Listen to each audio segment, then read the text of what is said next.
Hello everybody, this is Tyler, Listen with Pocket, and welcome back to Lucid9. Without further ado, let's continue. Once I'm under some light, I can breathe a little easier. I take a quick snapshot of the note and send it to Shigure. Without comment, she doesn't respond immediately, which probably means that she received it. Okay, I could have cut off right there last episode, but sorry about this shuffling, I'm just trying to get comfortable in the chair. With that, I stick to the shadows as I return to my apartment. It's time to get some rest.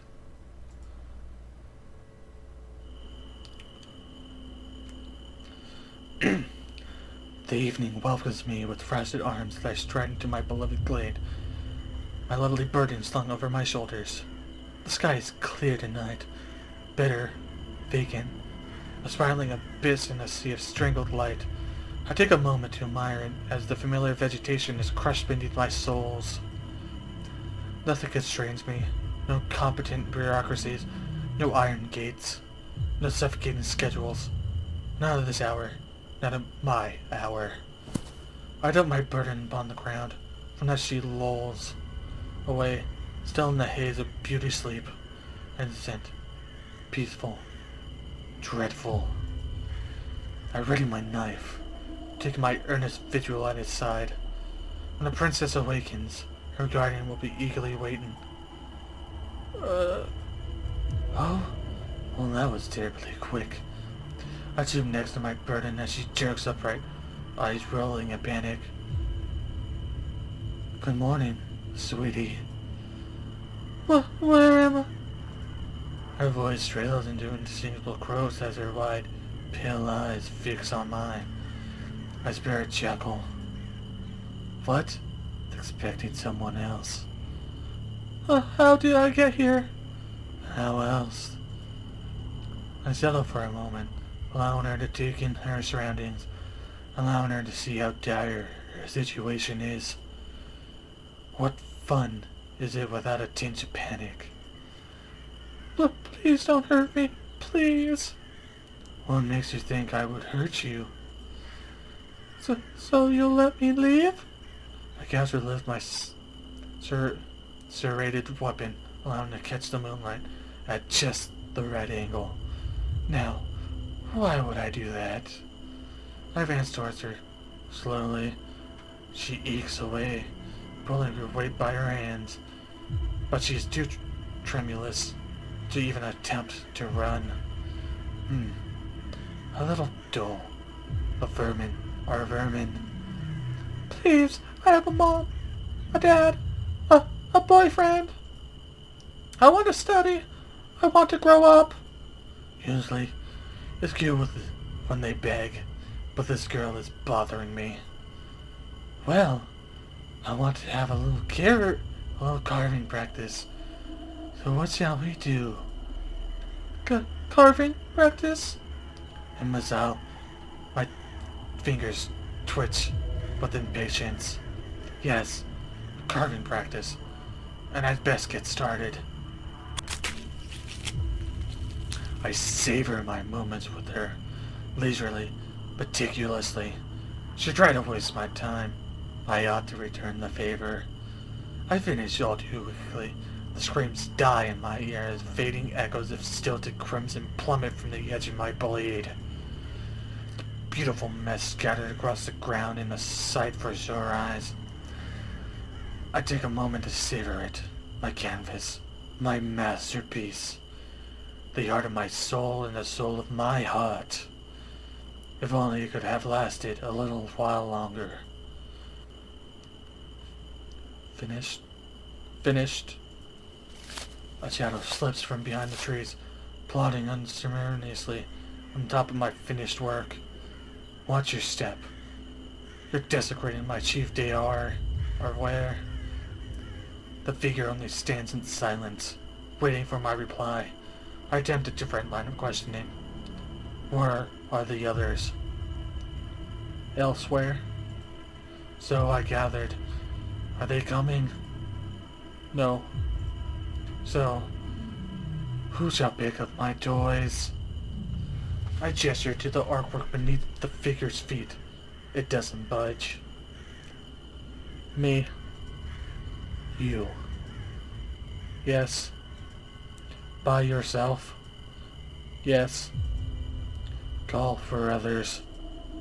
No. Why not? Leave if you are finished. It is certainly a one-sided balance of power. I can do nothing but acquiescence. I'm finished. I step away, but as the figure approaches my canvas, I swoop in, sliding my knife against its neck. Don't be so proud of yourself.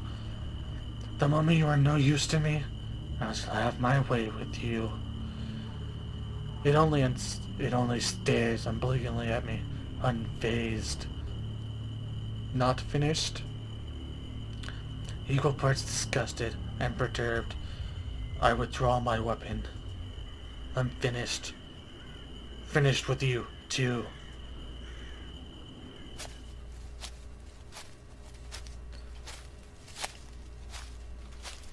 I stride to the brighter horizon, striding away without a backward glance.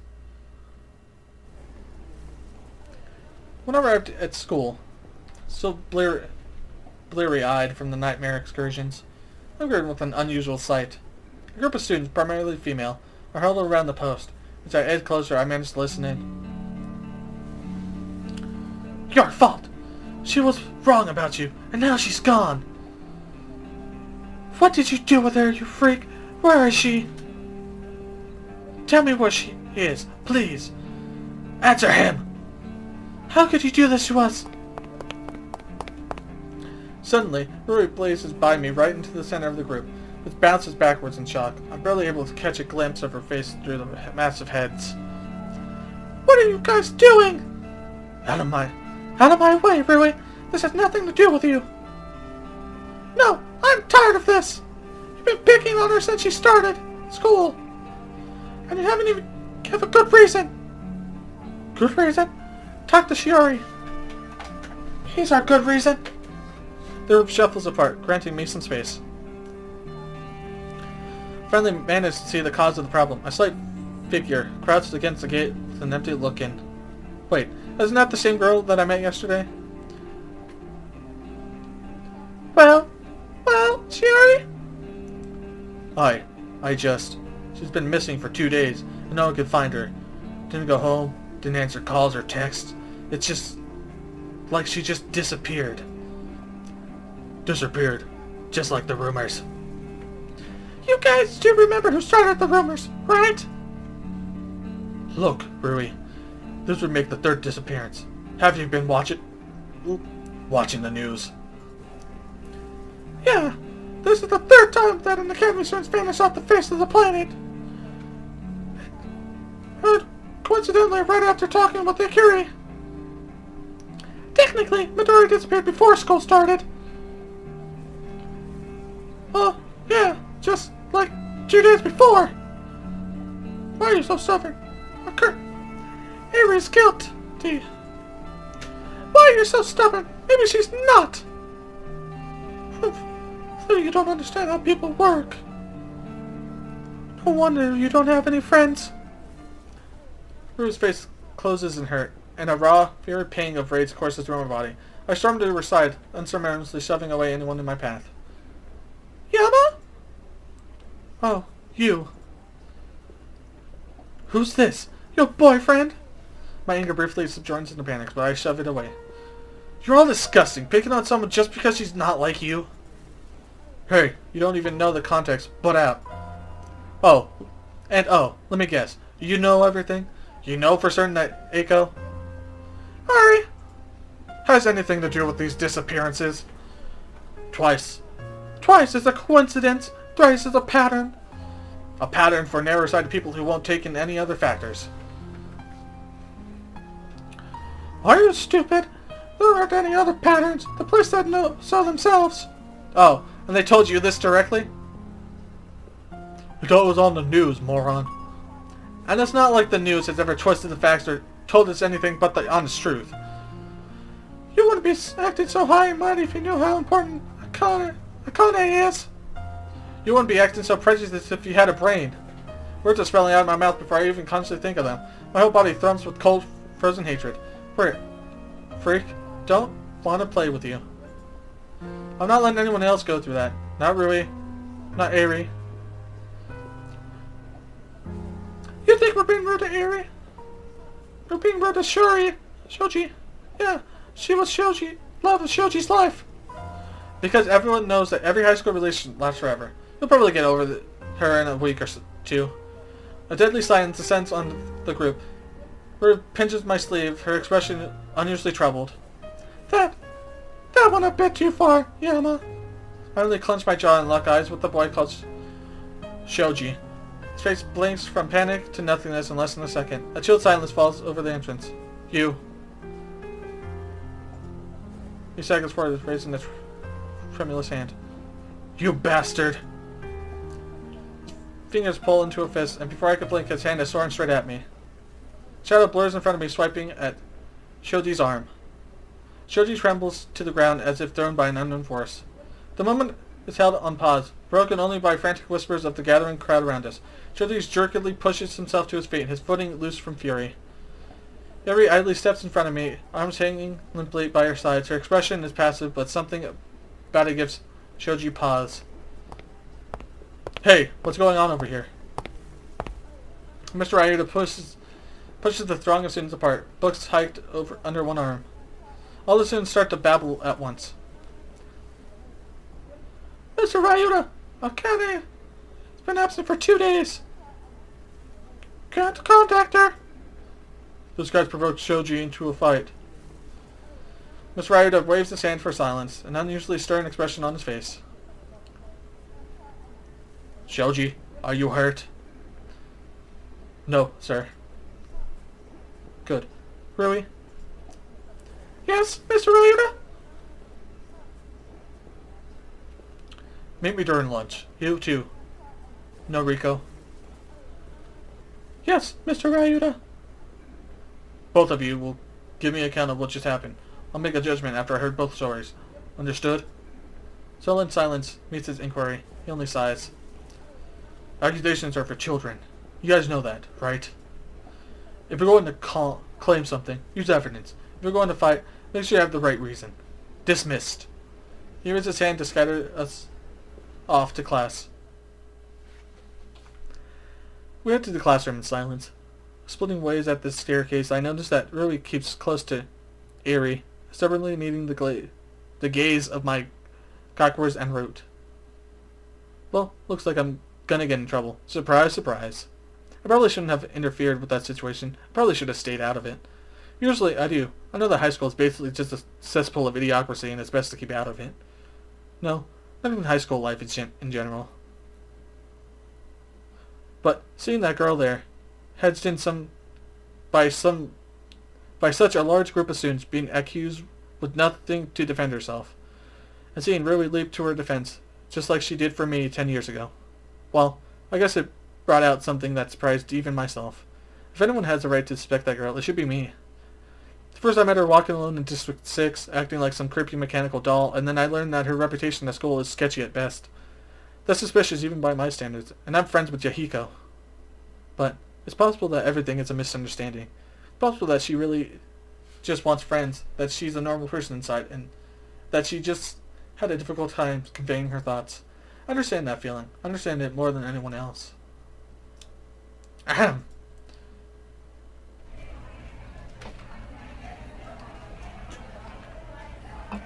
I shake myself out of my thoughts and take in my surroundings. Huh, looks like some of the morning classes have passed. Yeah, I totally wasn't paying attention. In front of me, 3 girls with hair and makeup arranged just like Elizabeth stand very indignant, superior expressions. I quickly recognize them as the most average members in her family club. Hey, loser! We have something to say to you. Lucky me. They ignore me, crossing their arms in uncanny unison. We heard that you're giving Elizabeth a hard time. I answer whose eyes are wide with panic. Interesting. Looks like she has no hand in this development. Then where did they get their information from? You better stop before we make you.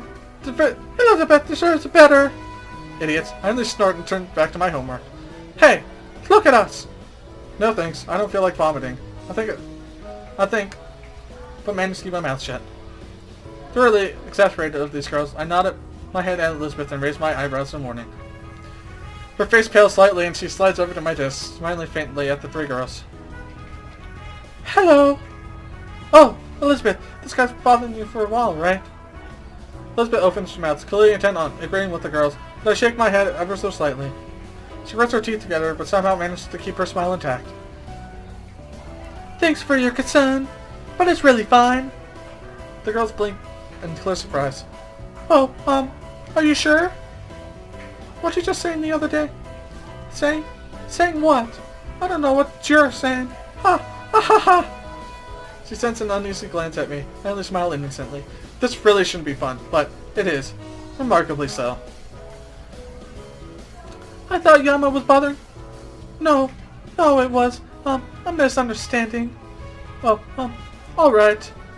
They nod slightly at me, like an adequate apology. We're keeping an eye on you. Don't mess with Elizabeth. Then they strut out of the classroom, their footsteps in perfect unison. I turn to Elizabeth. She grips the edge of her seat until her knuckles turn white. I really can't believe you. You're enjoying this, aren't you? Despicable. She turns away from me in a huff. Excuse me? I'm not even the one who started it all. Heck, she's the one who's constantly picking a fight. It's always been that way. Whatever. This isn't even worth thinking about. I turn my attention back to the front of class as the break comes to an end. The rest of the morning class is slugged by uneventfully.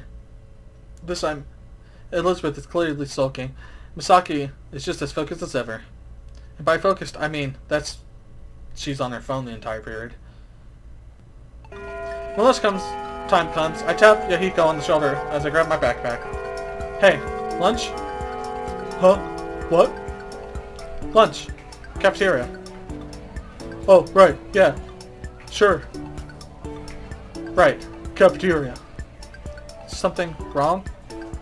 Nope, absolutely nothing wrong.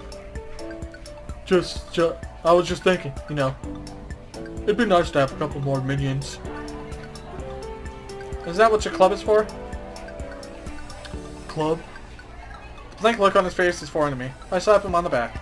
A club that'll take over the universe, your, minions. Clearly I'm really bad at this. Whoa! Huh? It's lunchtime. When was it? Did I time travel? A quick sigh of relief passes my lips before I was able to spot it. Seems like he goes back to normal. Yeah, it's 4018 AD. You've been asleep for 2,000 years. I have? I don't feel that rested. Well, we kept you in cryo freeze during a light stage of your sleep cycle rather than REM. You mean I was scammed on 2,000 years of deep sleep? On the contrary, you were saved from 2,000 years of homework. Oh, I guess you're right. I wonder when he'll realize I'm not supposed to be alive. Well, it's a realistic hologram, Yama. Shall we go grab some lunch? Or do you guys still eat that kind of thing? Or you could make a totally ridiculous yet somehow plausible assumption. Indeed we do. Then what are we waiting for? I want to see what kind of cuisine has developed after 2,000 years. Thoroughly re-energized, he skips out the door. I was just about to follow, but I feel a sudden tap on my elbow. Yama Ishimoto? Oh. I don't like this music. This music seems kind of ominous. It's a girl from the cafe. Natsuki, was it? I'll glance at a little bit. She's in the middle of some fluffy small talk with her groupies, and intentionally keeping her back to me. Lizzie's over there. I'm aware of that. She isn't the one with whom I wish to speak. What do you want? I have a simple question for you. As far as I can tell, nothing simple when it comes to this girl. Have you ever felt like two people are fighting for your body? What? More specifically, fighting for control over your body. Like, mind control? No. Like two different entities in simultaneous residence, resulting in widely different actions or processes of thought. The chill runs up my spine. I think it'd be fairly obvious if I was going through something like that. Well, you may or may not have any recollection of the other entity. Something about her mysterious smile sets me on edge. And what's with the sudden questions? psychological paper for studying dissociative identity disorder, which is colloquially known as multiple personality disorders.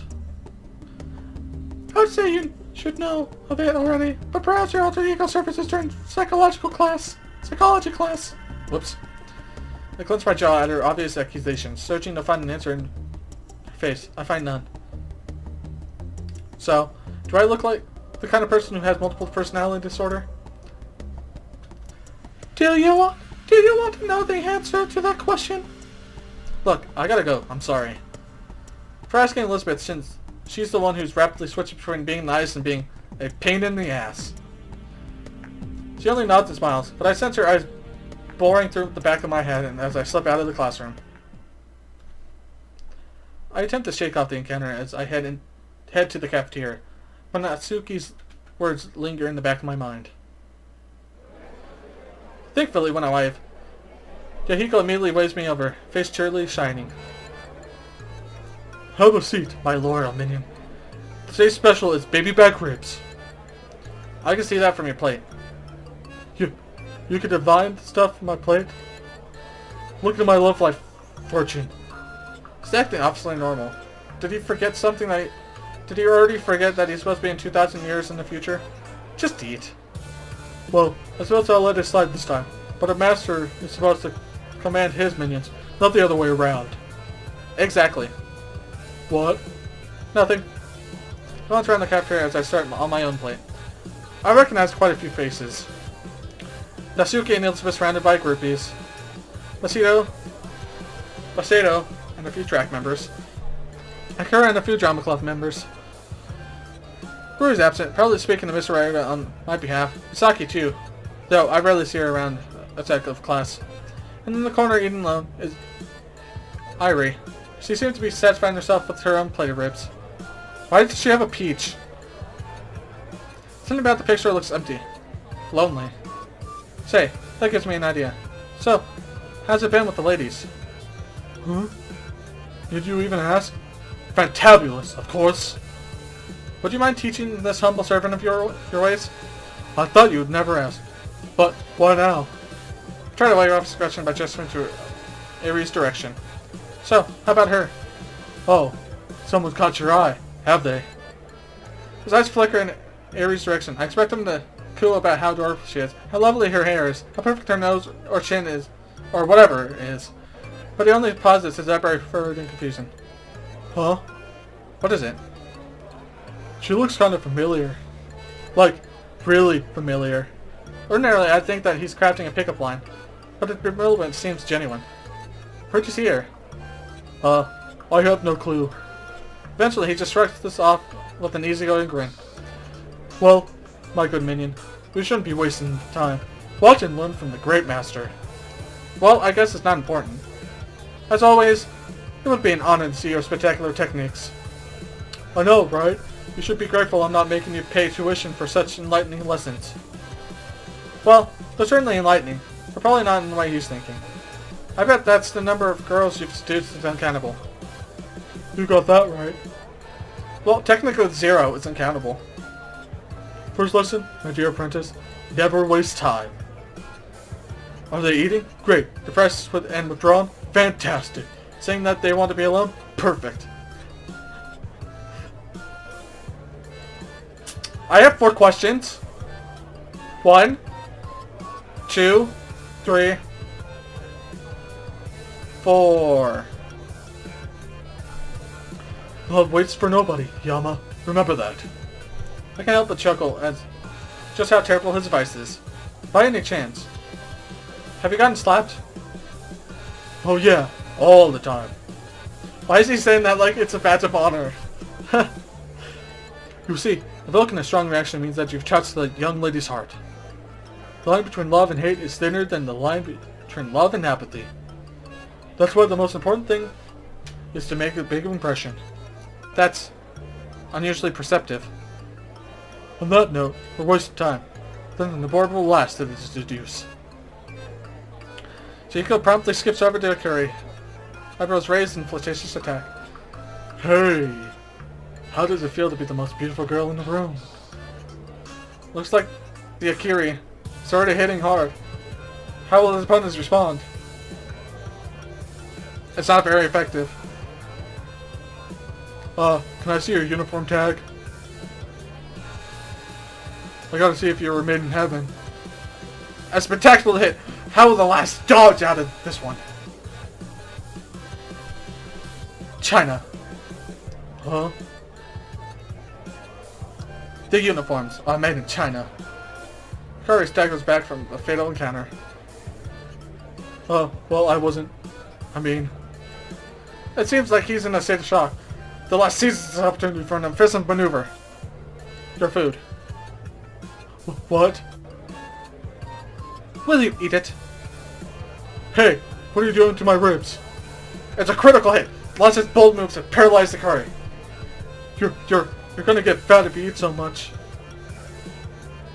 I'm 102 pounds. You're what? But you can't be that short.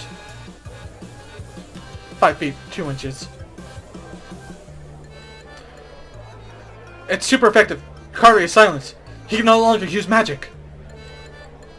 Thus, spends her free turns munching at her newly acquired meal. It's sort of adorable. Like a baby hamster munching at. But, anyways, back to the match. Kari studies the last for a moment. No doubt attempting to analyze any potential weak points. This girl's a tough one.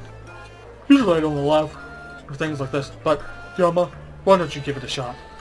Nah, I'm just the commentator at this battle. What? Nothing. Thankfully, Kari decides to switch his attention to the lovely commentator back to his ex-original target. Why aren't you responding? You should be honored that someone like me is paying attention to someone like you. Don't tell me. You don't swing that way. What? I'm straight. A clean hit at his vital point. It's looking bad for Ikari. Then why? The last merely finishes up Ikari's ribs and moves on to her own. I wish you took some weird potion to resist me. Why are you unaffected by my charms? Ikari has gone berserk. He's attempting a wild haymaker. Stop ignoring me. Forget it. You're just like the other commoners. You don't deserve being seduced by a superior being like me. Her eyes got bigger. Answer me when I'm talking to you. My meat is getting cold.